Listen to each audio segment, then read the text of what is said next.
ചെറിയ പെരുന്നാൾ സുദിനത്തിൽ സ്നേഹഭവൻ അറയങ്ങാടിൽ സ്നേഹദീപം charitable trust Maloor സ്നേഹവിരുന്നും സൗഹൃദ സംഗമവും സംഘടിപ്പിച്ചു.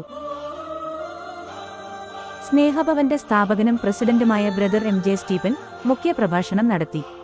ശ്രീ അബ്ദുൽ സലാം ദാരിമി പെരുന്നാൾ ദിനസന്ദേശം നൽകി. ചടങ്ങിൽ സ്നേഹദീപം ചാരിറ്റബിൾ ട്രസ്റ്റിന്റെ ഭാരവാഹികൾ സംസാരിച്ചു.